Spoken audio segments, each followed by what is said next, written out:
DreamHack Masters Malmo is brought to you by Aces ROG, HyperX, and Monster Energy.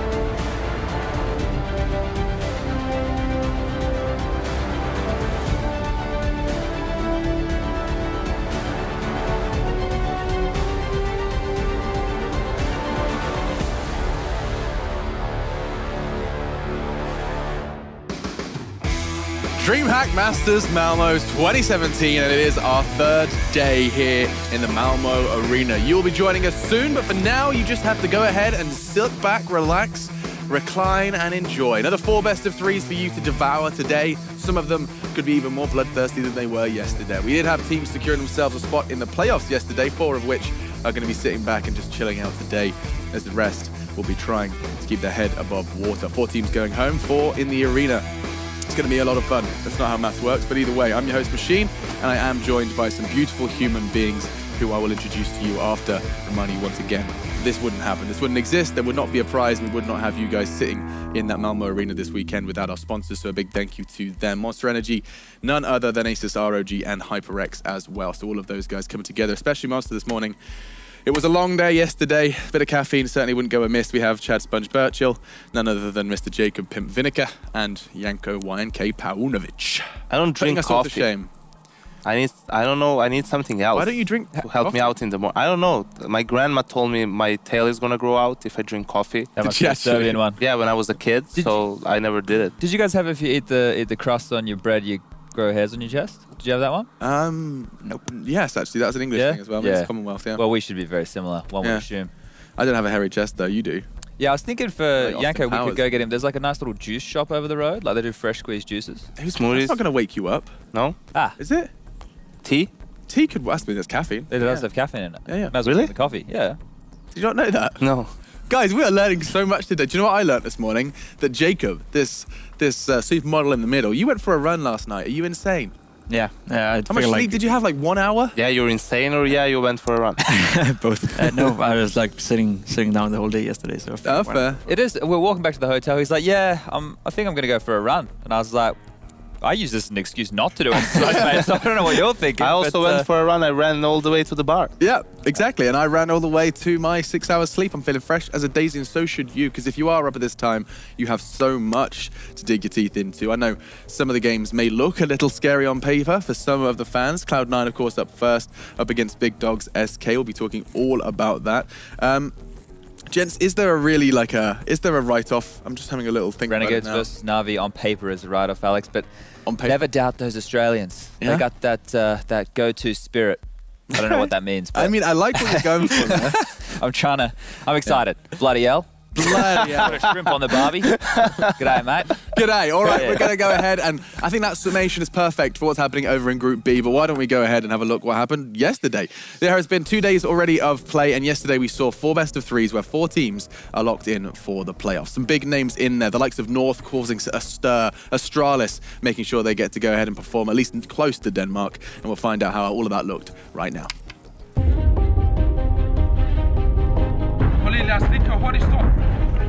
I think we can go all the way here at the Masters, but we are gonna take 1 step at a time. We for sure have good chances. You're thinking about the impossible, but here we go. Config with 2 frags, almost 3. Flashes over MSL, there's the one he needs, bomb down. Maybe this is the time that they get map point with pistols at the 1 AWP. Now they know exactly where the AWP is, but they still don't deal with it well because they walk in, give Cole the angle, and he goes and finds another one to get Cage in B and AZ. 1 from main and 1 from Pop Dog. Cold with just the 8 HP. Looks to be enough to shut them all down. I think we have a shot at winning the whole event. I think people are going to underestimate us once again. This T-side you could probably reproduce a lot for Gambit, and that's impressive in its own right. Existo will win the fight against one and drops the bomb on Hobbit as well. Looking even better here, Exist with a triple kill. Goes back with the angle. Yeah, this should be impossible for him to win. That's a nice flick though. But still with the 10-second, he's got to find Hobbit off to the left. Oh! What is that flick from Draken? That is absolutely inhuman, isn't it? We would like to just show the world that we can play good Counter-Strike. And then obviously the ultimate goal is to win the tournament. To kill him, a little bit of damage there. Jumping down! Kenny, oh my god! He hasn't seen anyone cross. Time is running out. Kenny there. Everyone seems to be very focused and everyone seems to be excited to go and play. Oh, they've done it again. Goodness. How many times are they going to give him the chance to hit that shot, Matt? Yeah, Dupree is actually amazing at that shot.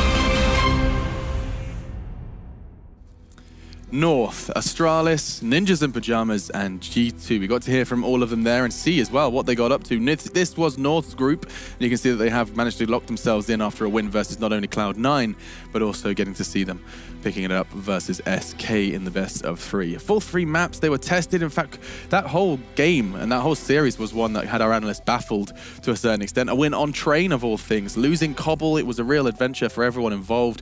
Into Group B as well, we got to see none other than Astralis prevail. Outside of that, Na'Vi managed to try and stand the test of time versus the Danes, unable to do so after a quick victory versus the Poles, the first team eliminated Virtus Pro from the entire tournament. Outside of that, Group C, we did get to see the Ninjas. We heard from Exist saying, I think we could very well do it, replicate the success they found last year at this very tournament on home soil.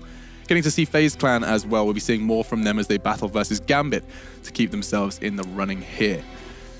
And outside of that, Group D, it's a lot to look forward to for Fnatic fans if we see another Swedish roster make it to the playoffs here in Malmo. Outside of that, it's the Brazilians. They made such a run in the major, and it is their chance, their opportunity now to go ahead and try and do what they did in Krakow. Ooh, it rhymed. This is your schedule for the days. Janko, what are you going to be looking at? What's your eyes locking to as you look at those 4 best of 3s? I'm looking forward towards that FaZe Clan Gambit matchup, Alex. I think it's going to be pretty interesting. Obviously, the superstars on FaZe, the new roster, the Real Madrid of Counter-Strike going up against the reigning major champions in Gambit, obviously without their in-game leader and coach. We have Fitch there instead of Zeus. So clash of styles as well. Gambit still playing the style that they've had with Zeus, methodical on the T side, very strong T sides, while FaZe is still a bit reliant on their individuals, haven't had that much time to practice. On the topic of styles, perfect time to quickly once again check in with one of the most stylish on the scene. It is Smix. What's going on down there? Have you chosen your outfit for today? What are you rocking? Well, big surprise, I'm wearing a black blazer. Black?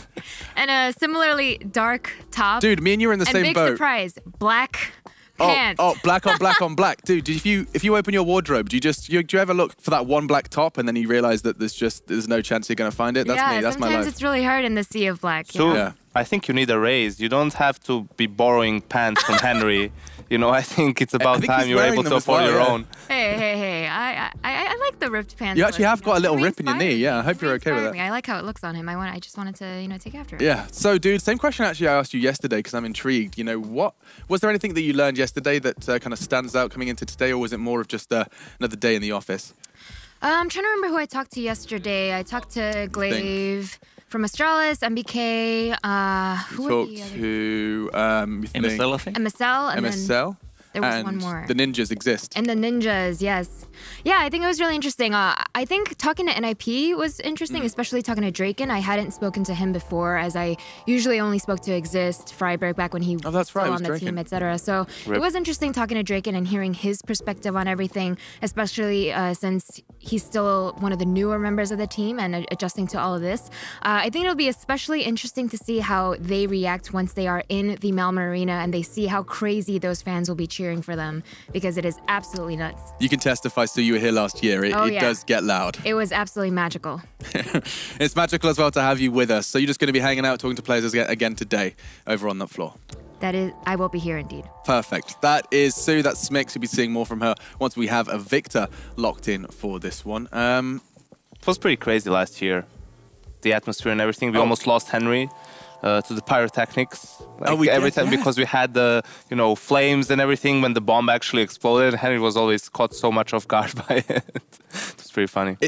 It actually baffled me at times just to see the fact that when the bomb exploded initially, they had it so it was so loud that in the green room we would flinch every time the bomb went off. So we're watching the game. Well, you would flinch. I mean, I would. Sorry, yes. Yanko doesn't have any.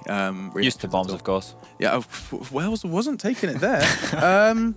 As I was saying, though, like literally, you were watching the bomb go down, like, please don't blow up, please don't blow up, and then you'd kind of like take cover as the whole stage just shook. But the audio guy was having fun anyway.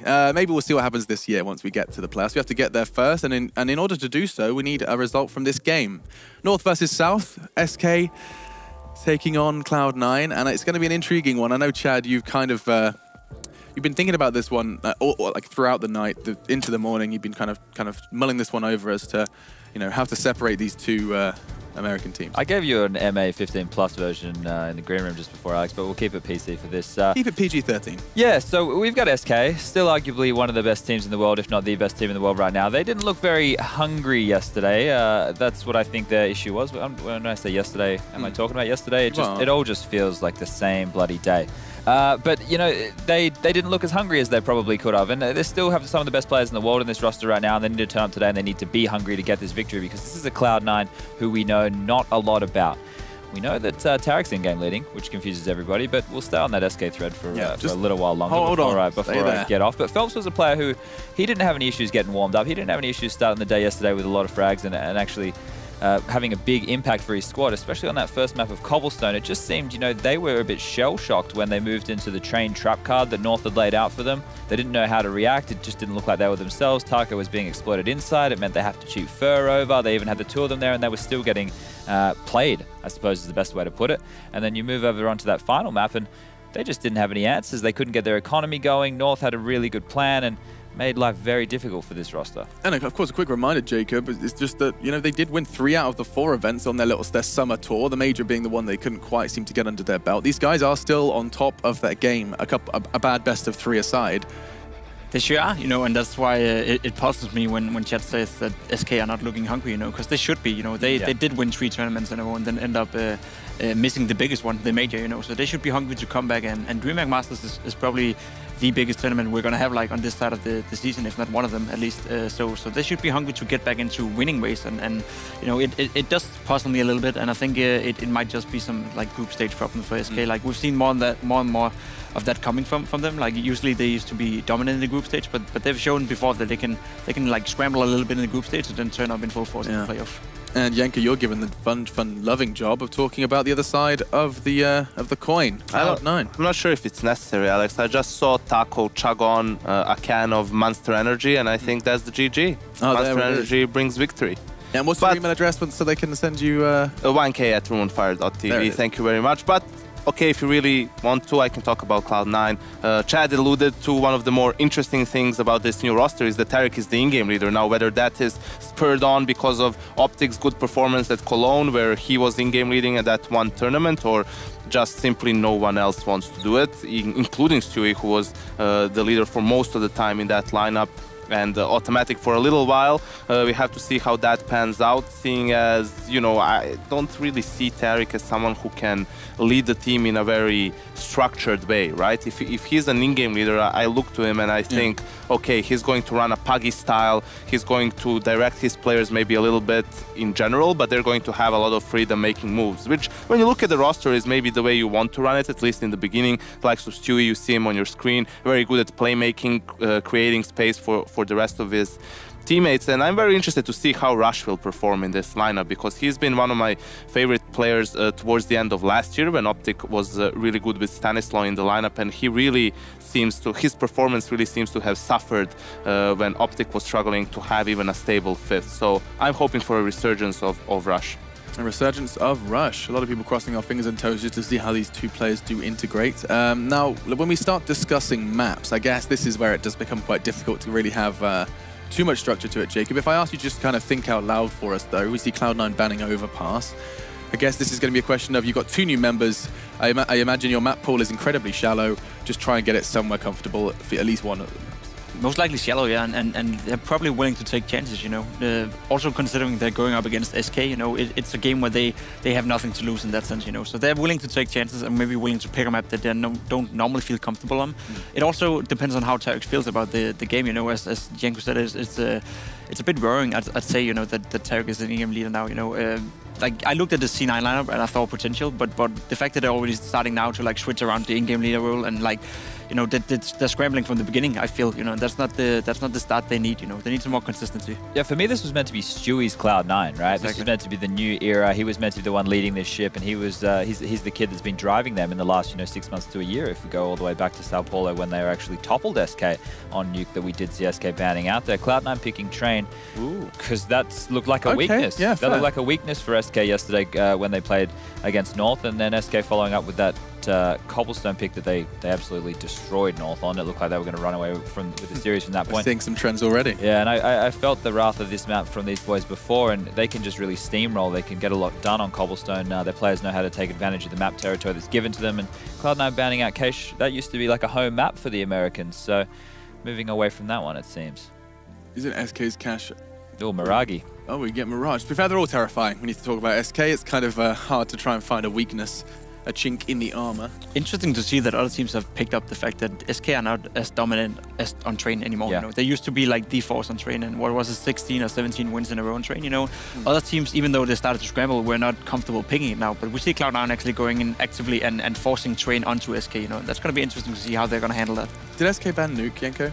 Yes. Yeah. Is that becoming their insta-ban? Is that like? I think it has been for a very long time. This was a bit of a game of chicken, and that's where Cloud9 had to take a risk. Cloud9 doesn't really play Nuke either. We had that one instance in Katowice where they actually used it as a surprise pick against exactly SK. So they go for the overpass veto, but it's very important to note at this tournament, because the norm right now is in a best of 3, the team that picks the map, the other team gets to pick the side. But at this tournament, it's decided by knife every time, because I'm not really sure Cloud9 would have picked Train. They probably would have still, but you don't want to pick Train as the first map in a series against SK and start on the T side against them. Even though objectively their Train is weaker now than it has been before, if they get a good start, if they get rolling, win that pistol round, win the first gun round, they are gone. Like, you're not gonna win that map. The Train has left the stage. You're not going to come back. I mean on that, because we players have that discussion quite a while, or quite often, and we often think when you go into a LAN match in the beginning, like, you often start out a bit cold, a bit not on point, you know. So you rather want to start on the T side than on the CT side, because it's harder to, like, on CT side you need your aim to be on point, whereas T side you can get by your defaults, you can get by your like tactics and all that kind of stuff. So you actually want to start T side sometimes on some maps, you know, in order to get a good start on the T side. So it's not always like as you know, as important as you might mention it. But again, on some occasions it is, you know. On a Nuke, for example, you never want to start T side on Nuke, despite of being the first game of the day. You're right. I mean, if you combine all the factors as well, just the simple fact that there still is elements of jet lag, and it is 10 a.m. in the morning, and maybe, just maybe, that could be affecting their play. In fact, no stranger to jet lag affecting your ability to frag. Never used it as an excuse, though. Never. Not once. Never. Hit me up. Cloud9 were here a little bit earlier than SK, but let's not get our wires crossed here, ladies and gentlemen, boys and girls. We've got 3 reasons as to why this is going to be more of an interesting match than you may think. Cloud9 have had a full day off. They've been able to prep for everything SK can throw at them. That's a really big advantage right there. They can look at the tendencies that these SK players are going to be throwing their way. They can pick apart their Train. They can look at that North game, and they can find out where those weaknesses lie. So with that first one under their belt, if they've done their homework, which one would hope, there's a little advantage going Cloud9's way in the prep category. We've got Stewie and Automatic, a duo that has beaten or shell-shocked SK before. This was rolling back the years or the months to Sao Paulo, the finals for ESL Pro League, where those two as a couple had an amazing performance and were able to take down SK and you know, not show them as frauds, but basically show weaknesses in this unit. And if you move on to the final factor, it's the random factor. It's the fact that they are unknown quantities still. We have Tarek as the in-game leader. We have Stewie. We have all these players who like to play a very sporadic, random style. It can't really be accounted for. But like I said, on paper, SK here are the clear favorites, and it's very hard to predict against them, Alex. And then, of course, the immediate question after a fantastic scene set from you is, it's hard to bet against SK. Is anyone here at the panel going to do it? It does have to be relatively brief. They are cutting. They are cutting. Actually, let me try again. They are knifing now. Little brain fart, little bit of brain DDoS. Janko, while they're cutting, why don't you go ahead and tell us what you're thinking? I think yesterday North played really solid, nothing too amazing, too spectacular, but their game plan worked all the way on the two maps that they won. They had a great start, they kept control of the economy throughout, kept resetting SK early on. SK really couldn't get into the game, and individually, especially on that last map on Inferno, they really underperformed in just pure fragging. They weren't hitting their shots, and I really don't believe that that's going to happen to SK 2 days in a row. I feel now, despite their train looking a bit shaky and so forth, I think they're going to take down Cloud9 2-0. Okay, not going to give the curveball North Americans a map. Jake, what about you? I definitely echo what Janko was saying. Yesterday we saw North coming up with a solid game plan, you know, and that like kind of raffled SK a bit out of it. Cloud9 is not going to come up with a solid game plan today. They're going to come out blazing, you know, hopefully Stu 2K can do some smoke plays and all that kind of stuff. But that's not something that worries SK in that sense, you know, because they have Fer, they have Cold Saber, and I think it's going to be a 2-0 for SK as well. I'm leading the predictions right now, and I'm scared to not conform. You're tied with Janko. Yeah, me and Janko. So I guess if I just hold your hand for the rest of this, Janko. And then you'd be a pussy. I'd be a pussy. Okay. I actually think it's going to be, yes, SK win. I think Cloud9 are actually going to surprise with their win on train. So I think we're going to go 2-1. Lovely. I've gone 2-0. 2-0. I love this game, and of course, in case you have not joined us over the last 2 days, the reason we're doing all these predictions is because Chad made a trophy. It's beautiful, it's modeled actually. In fact, it features some of the casters who are on the casting desk. It is the stamina of this trophy. It is the ever lovely, delightful. Why am I the stamina? What does that mean? So this is where I have to point straight towards Chad. I think it's because you endure, you know. You're a hard worker, Henry. You're the hardest worker we have in the industry. I think that's actually just Chad's PG way of making you look like the dick. Yeah. Through lack of sleep, Henry, I mean, through lack of sleep, through whatever it's been, you're always there. You're crowd surfing, you're breaking your ankle, you're still at events. It's true. You know? I am. You're right, Alex. I am the hardest working one here, aren't I? That was Malmo last year, wasn't it? That was Malmo last year. King of esports. King of esports, everybody. And he's joined by the princess, none other than Matt as well. Boys, is there anybody that wants to try and give Cloud9 a little bit more hope? Could if I asked to find a silver lining, the green grass of Cloud9's new roster? I'm going to let that one be your answer, Hank. I don't think so. I feel like SK will bounce back today. Okay, cool. I feel like the yesterday on train, Fallen was completely absent. I don't think that's going to happen once again. The inside looked really poor for Taco as well. I feel like they've got to sort those issues out. Sure, Cloud9 a bit of an unknown quantity, but I still feel like SK have got this one. Okay, no stock in Cloud9. I'm looking forward to seeing what SK can do. You too, boys. Thank you.